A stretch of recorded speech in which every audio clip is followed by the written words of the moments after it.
And so I just want to extend a very warm welcome to each and every one of you. And I'd like to invite the chime to sing as a way of calling us home to our whole selves.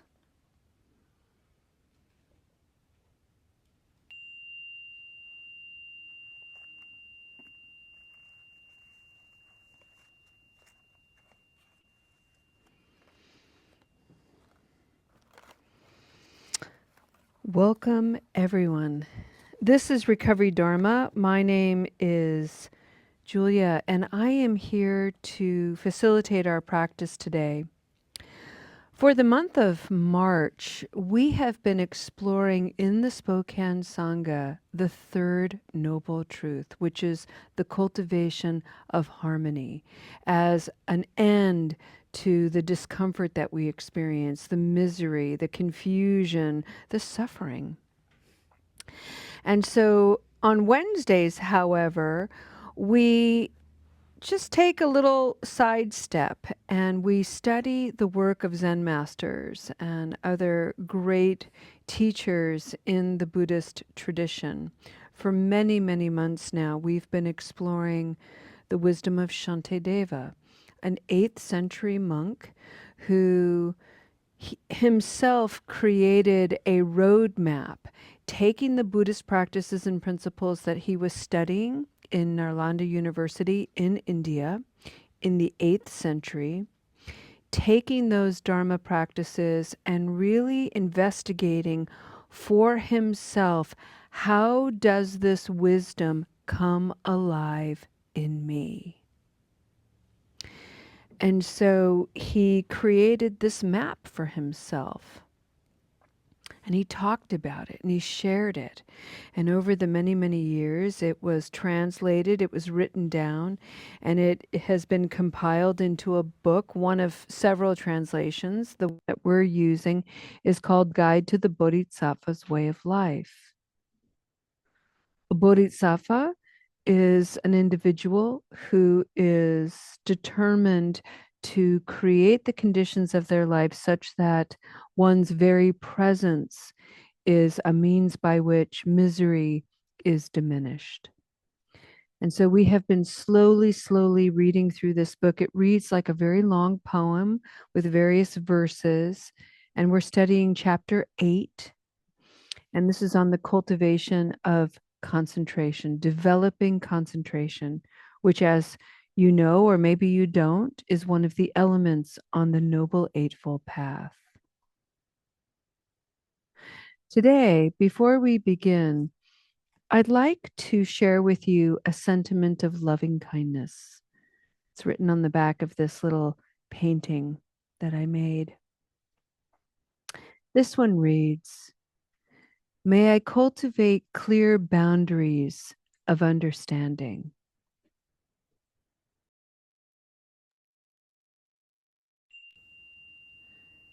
May I cultivate clear boundaries of understanding."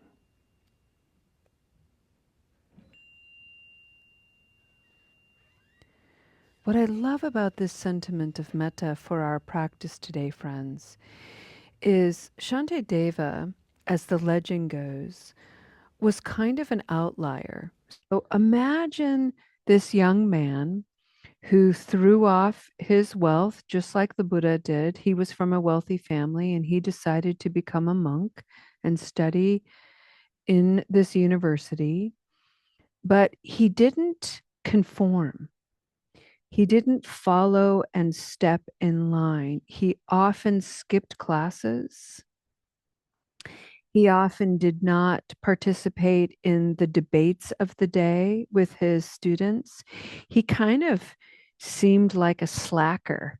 You know, he was a dude who slacked off. But meanwhile, what people, as his classmates were judging him for not falling in line, he was taking these Buddhist practices and applying them to his own life, his own reactivity, his own legacy of karma, his own patterns of thinking, his own emotional dysregulation, his own immaturity, and so on. And he was trying to determine and cultivate for himself, how can I grow up, basically?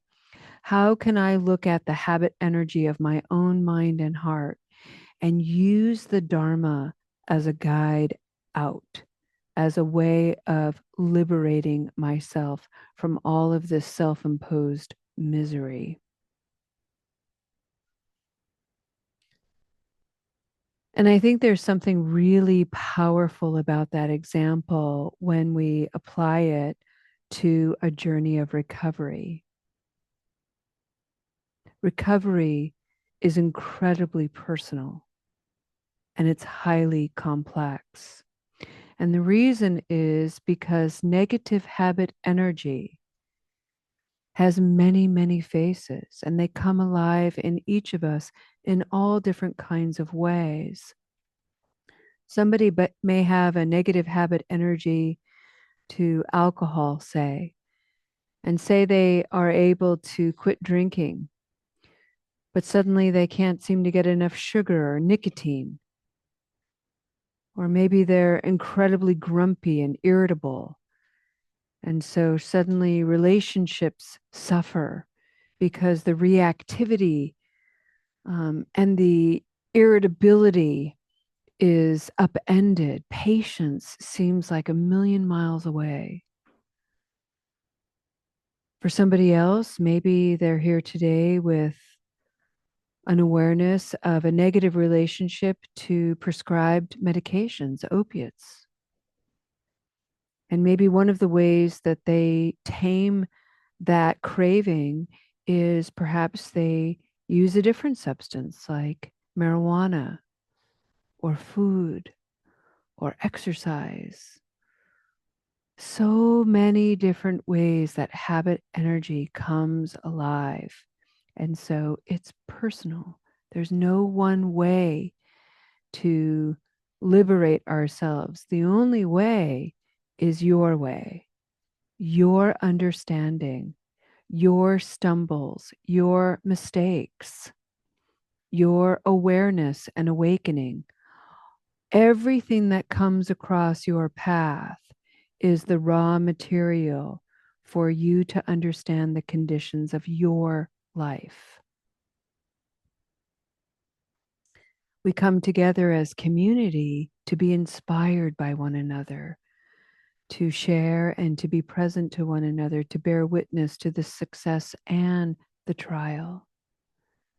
Today, we're going to concentrate our attention on the body and the attachment to the body.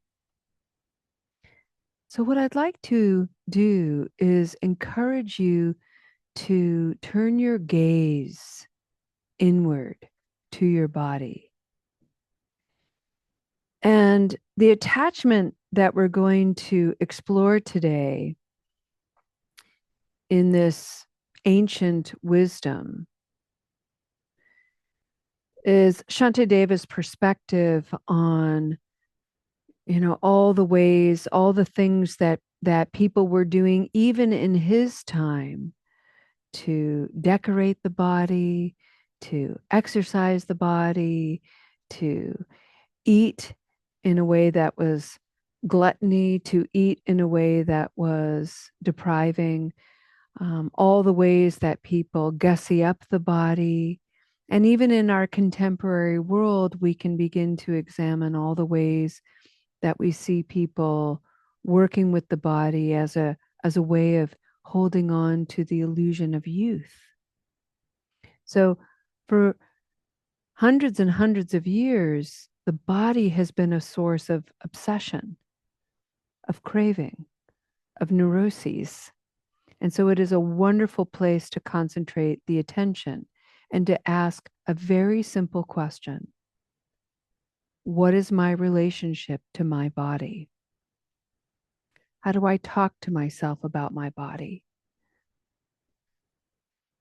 What are the stories I tell myself about my body? What's the conditioning I've experienced with my body? And I'm just going to tell you a very quick story that happened to me a long time ago, many years ago. In fact, probably 20 years ago. Um, I live on a farm, and at that time, I was living a very private and contemplative life. And I had very little connection um, publicly. I was just very isolated on this beautiful place, and I was growing all of our food, and I was sewing all of our clothes, and I was doing all the things that you can imagine. And so one day I just happened to catch myself in the mirror, and I was wearing this black dress that I'd made, and I was wearing these very basic black clogs that I still wear. And I had at the time very, very long hair that I had pulled back in a braid and covered in a kerchief, and a hat, because I spent so much time outside farming. And I looked at myself, and my mind's voice was so loud that I actually gave it voice. And what I said to myself in the mirror was, God, Julia, could you get more frumpy? Matronly? And then I stood there all frumpy and matronly. And it was a moment for me to go, wow, would you look at that? Look at that. How is that helpful? How is that kind? Wow. And that was my heart's voice. Golly, Julia. Yikes. How is that helpful? How is that kind? Is it even true? And it was. It totally was. Total Frumpsville. Oh well. So I stood there listening to this conversation between my mind and my heart. My mind being quite negative, my heart trying to soften the whole story. And as a practitioner, I knew that I would have to be very, very quiet and create some space in order for another voice to come through, the heart mind's voice, the voice of spirit, the voice of wisdom. And that voice is very, very quiet. And with a little bit of stillness, with a little bit of breath, I was able to hear myself, yeah, you're frumpy and you're fun and flowing. And yeah, you may be all these negative things too. And you're also all of these positive things. You're strong, you're healthy. Keep going, Julia. Keep going. Because I know at the end of my life, and as I continue on to live my life, I am of the nature to grow old. And to grow old is a gift. And I am of the nature to become sick. That's truly the nature of things. And I am of the nature to die. No matter how much money I throw at my body, no matter how much physical exercise I do, I'm still going to get old. I'm still going to get sick.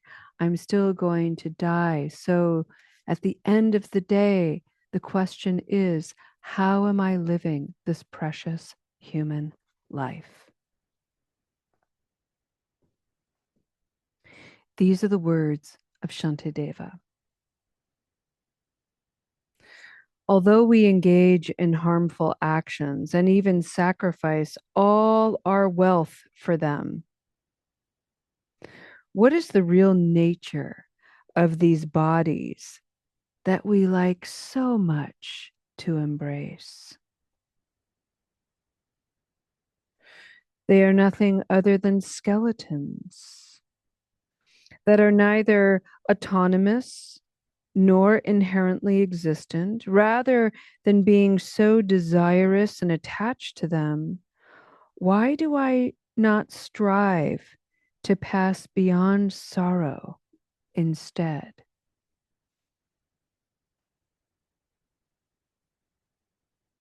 When we are very attached to someone, we want to see their face again and again. But whether we see their face or not, the real face always remains covered with skin. If we were to remove that skin, we would realize that they are not an object of desire, but an object of aversion. So, why do we develop attachment for others' bodies?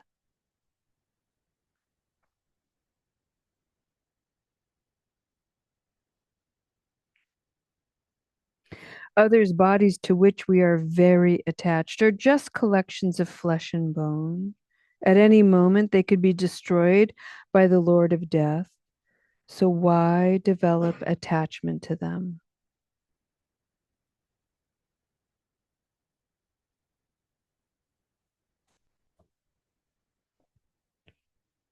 It's a curious question. And while he may be suggesting the attachment in terms of our attraction to other people, the passion, um, people becoming lovers, that kind of attachment that we can have to other human beings. There's also in the contemporary world something to consider, which is the comparative mind that we're so conditioned to pay attention to. I go to a store and my eyes are bombarded with images of bodies, suggesting standards of beauty and standards of physicality and health that, given the conditions of my own body, I'll never be able to meet that. And yet the comparison is already set. And without practice, without concentrating my mind, without challenging the conditioning, I'll be a slave to it. I'll just be forever standing in my own mirror, bemoaning the health of my body, the presentation of my body. To what end? It's such a way of tainting my precious life.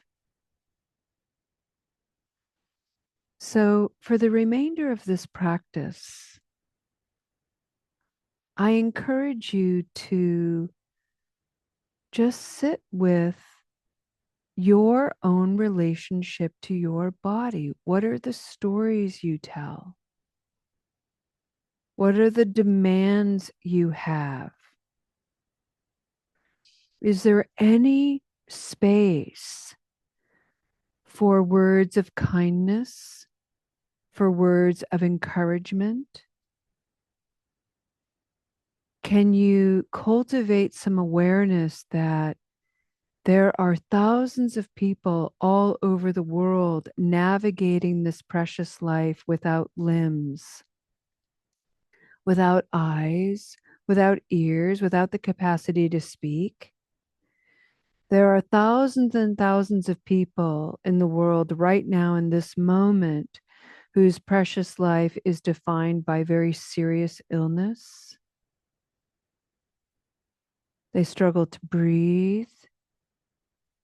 Maybe their skin has many issues. Maybe they don't have access to good food and water.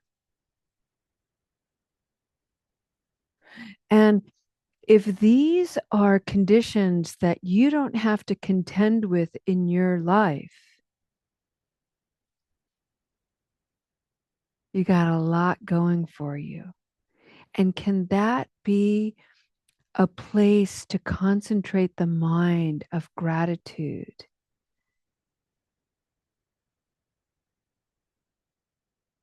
If you're somebody who is navigating this precious life with chronic pain, fatigue,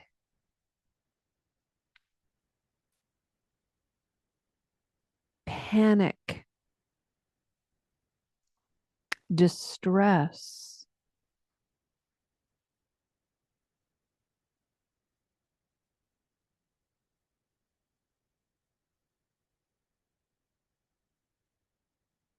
Can you take this moment to acknowledge that in your body and to also acknowledge the vitality of the body, the creativity of the mind, and the limitless capacity of the heart to be faithful in its compassion, kindness, joy.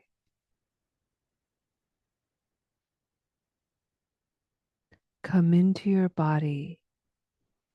Be with your body as it is.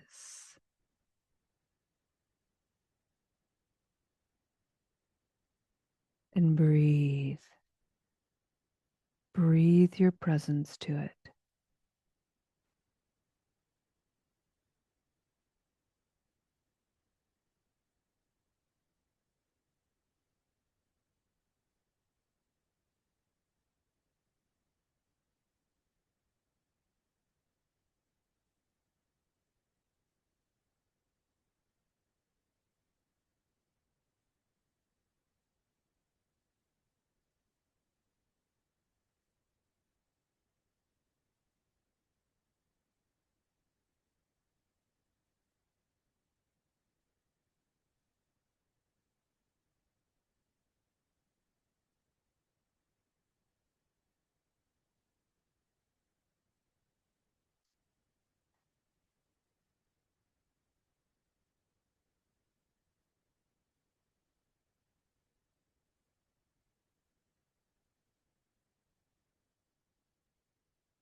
Friends, I'd like to end this practice today just tapping back into that comparative mind, the attachment we have to the body when it comes with this voice or this language that says, yeah, but I should be doing this. I should look like this. I should exercise this much. I should eat this way. I should be able to move in this way, and so on and so forth.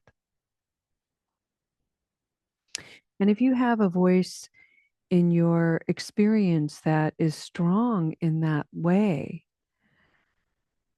a really simple way to neutralize that voice and to be liberated from its grip and its attachment is to simply say, you know, that might be true. I should be able to exercise in this way and move in this way. Yep, that could be true. And the truth is, this is what my body can do right now in this moment. While I should be able to do that, the truth is, I cannot. This is what my body can do. And this is what I celebrate my body being in this precious moment of life.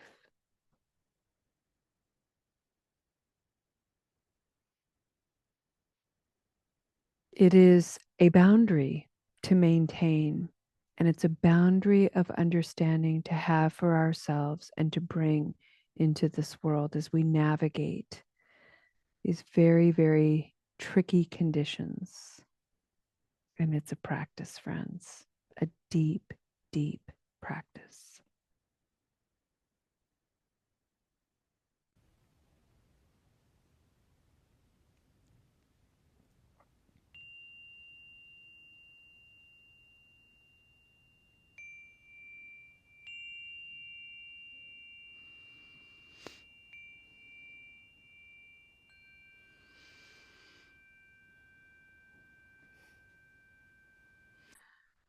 The idea that I am of the nature to get old, to age, and you know, that's a privilege. Not everybody gets to get older. I am of the nature to be sick. And while that can be really uncomfortable, being the sick person, it also gives an opportunity for healers and caretakers to step in and answer their calling. You know, so when I'm sick and I need to go see a doctor, that doctor is somebody who had a call to be a doctor. That nurse had a call to nurse me. And so can I surrender to that? Can I surrender to that kind of care? And I can't if I can't accept where my body is. And so it's just these practices are a way of really broadening the perspective to look at things from multiple points of view. And it is indeed a practice. So the good news is we get to meet tomorrow again at 10:30 in the morning.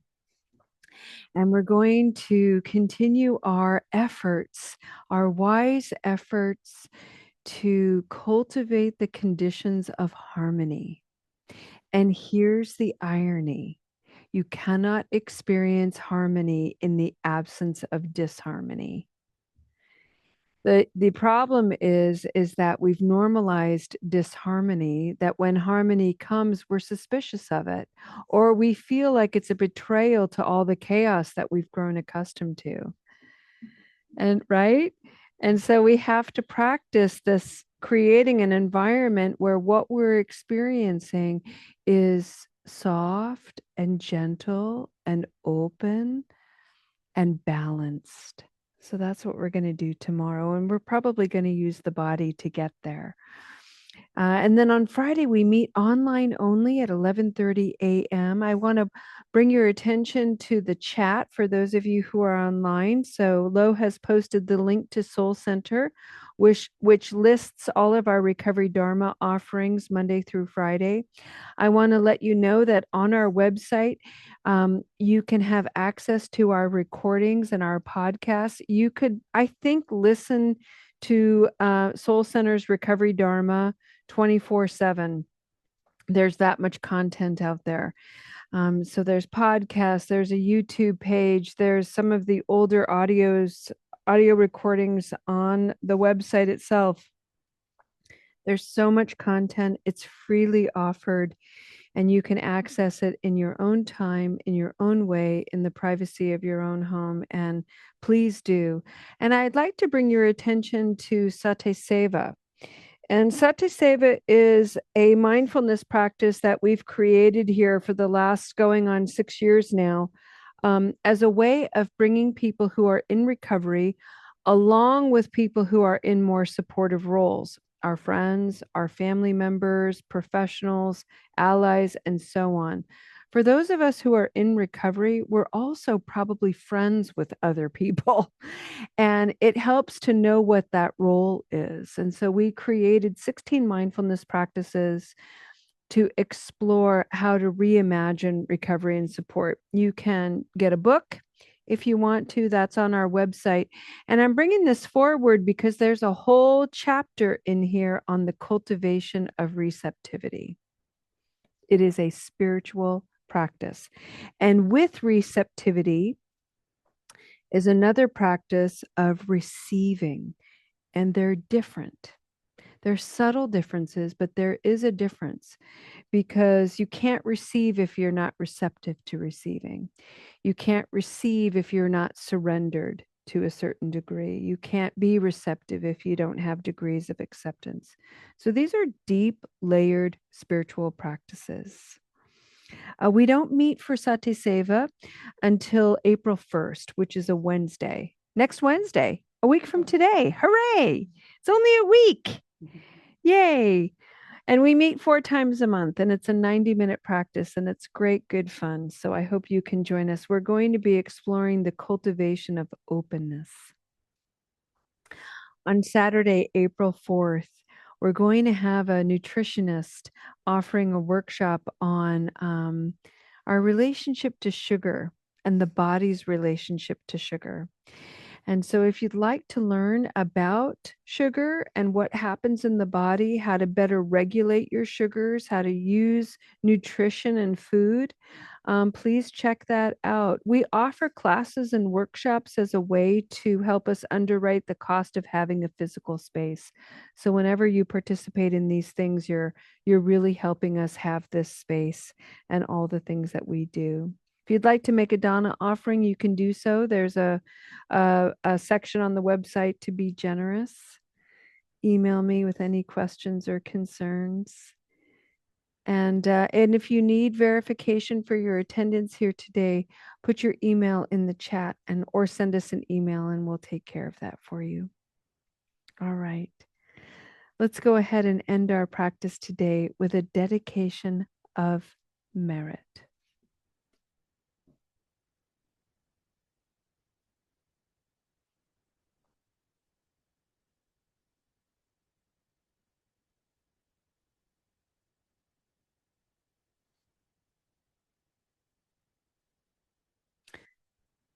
When I think about Shantideva, this young, rebellious, dedicated, intelligent, creative person in India, you know, the Buddhist teachings had been around for probably 1200 years, 1300 years before Shantideva got a hold of them and heard about them.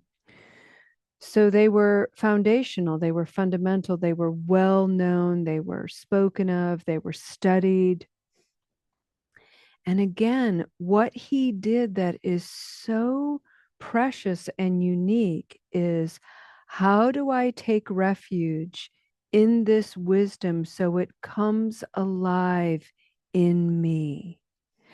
How can I embody the three jewels, this Buddha who understood with such impeccability the conditions of suffering and its liberation?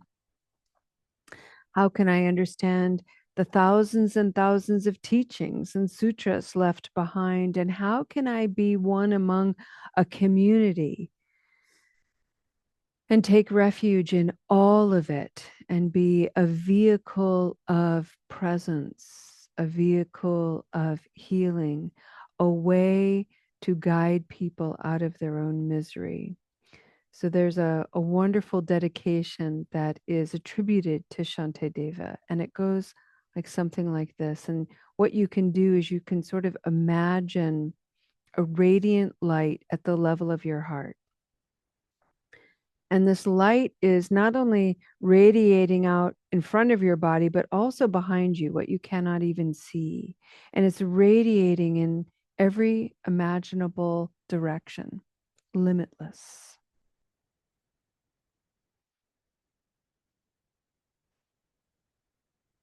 For as long as suffering is in the world, for as long as living beings are in the world, may I remain to dispel the misery of this world. And you know, friends, the invitation is to take that radiance and keep it for yourself. Heal your own misery, understand the conditions of your own confusion and misery, and by extension, in that understanding, you offer healing to others. Thank you for bringing that to this community, for being such a faithful, reliable source of this inspiration, and for leaving such a beautiful impression in this community. I hope to see you again, maybe even as soon as tomorrow. Until then, namaste.